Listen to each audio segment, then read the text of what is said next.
and all your dreams come true. Respect. Power. Banana! Well, Grandma, what did you think of the wacky little minions in the movie there, the Minions movie?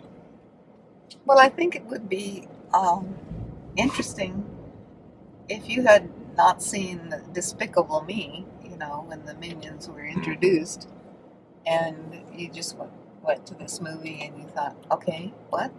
Mm-hmm. What? That's a good point. If you haven't seen them before. Right. And all the different sizes and, 2 eyes and 1 eye and all of that. Why they were looking for a new leader to serve, someone despicable, an evil person. But I enjoyed the film. I thought it was... One of the things I enjoyed the most was the music, because that being set in the 60s and all that wonderful music from my time of enjoying music, all the Beatles songs and others, it was wonderful. And I enjoyed the adventures that they had, how they got into trouble and out of trouble, and the loyalty they showed to each other, our 3 main minions. Is that an oxymoron? Main minion? Okay. Do you remember the Despicable Me movies pretty well? Yes. I think I do. I remember them. But I enjoyed it. It was fun. Well, I thought, again, it wasn't, I don't think it was as good as it could have been. I think that one thing that I think perhaps we learned in this movie is that their minions are perhaps better in small doses. In the Despicable Me movies, again, they're a little. I mean, the whole movie is comedy, of course, but again, they're the comic relief in a comedy. I mean, they would jump in and do something wacky amongst the rest of the story, and in this one, they're just doing it the whole movie long. I have to forgive a banana. They had to translate. I know. The narrator would be translating. Every now and then they would say something intelligible. You want to get off here. I understand. You say like Spanish and like French. Yeah, You're like la banana. and then la be like banana. C, and then be like la bus. Le bus. Oh, le bus. Well, in essence, really, the movie though was a silent film because you did not understand what they were saying.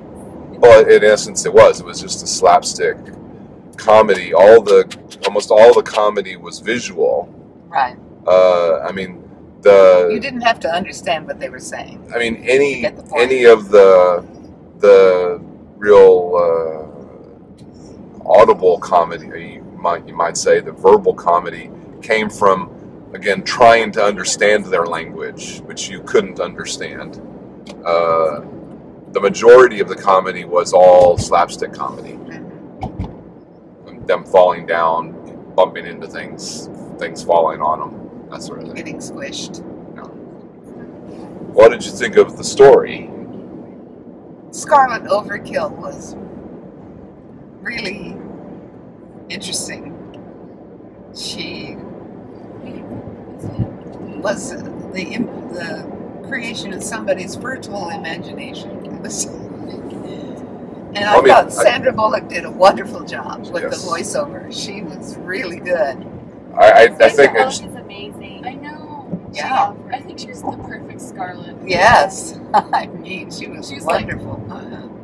yes. If anything, I think they didn't take enough advantage of her. They had. And John Hamm was her husband. Yes. Oh yes.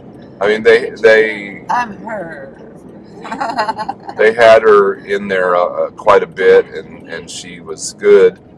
but again, they could have done more with her. She was really, really good. Who was the voice of Queen Elizabeth?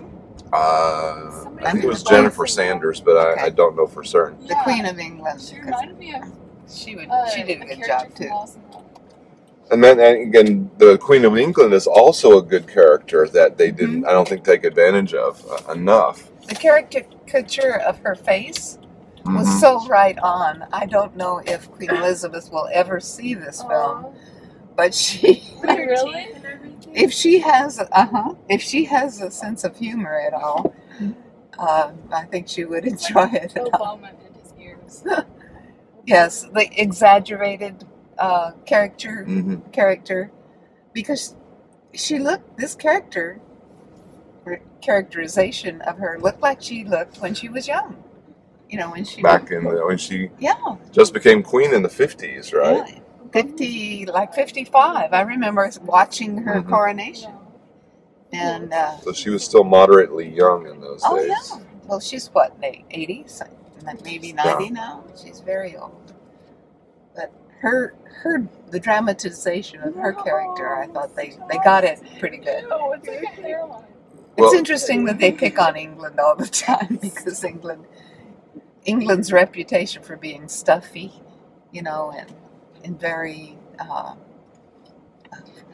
careful with their manners and everything. You know, they joked about that several times. Well, again, London in 1968. I mean, that's an interesting time to pick. I mean, it has lots of, you know, various visual elements that they could bring out into the movie, which you know, that was sort of interesting. I don't think it was terribly funny. I mean, again, because it was the Minions and because they were, you know, handicapped verbally, you might say, it was all slapstick, and just the little guys running around doing little goofy things and stuff was cute, but it wasn't particularly funny. I mean, it was cute to see them interact with different animals and some people and things like that. The rat. I thought, okay, do we have to have a rat? But it wasn't really funny. No. I mean, it was sort of cute, but you know, I wasn't laughing out loud. You know, that sort of thing. I thought it was. But I enjoyed it. It was fun to go to. It was. It was. Girls, what do you think? Was it good? Do you want to? Yes. It's kind of weird. It was kind of disgusting at some point. Disgusted? Really? It's like I don't know. Some parts were like, it's my little disgusting. From Inside Out. Yeah. So Megan, what did you think? I thought it was good. I liked the little short at the end after like all the credits. We only saw that because they left. Yeah, we missed that part. But it was all like 3D and everything, and it looked like the bubbles were just like coming from us. Well, but you liked it too, Megan? Yeah, some parts were just like too much menu. I agree with you on that. But besides that, it was good. I really liked Scarlet. Okay. It's interesting that we all vote for the villain. Well, they're all Scarlet villains, Overkill sort of. was. She was.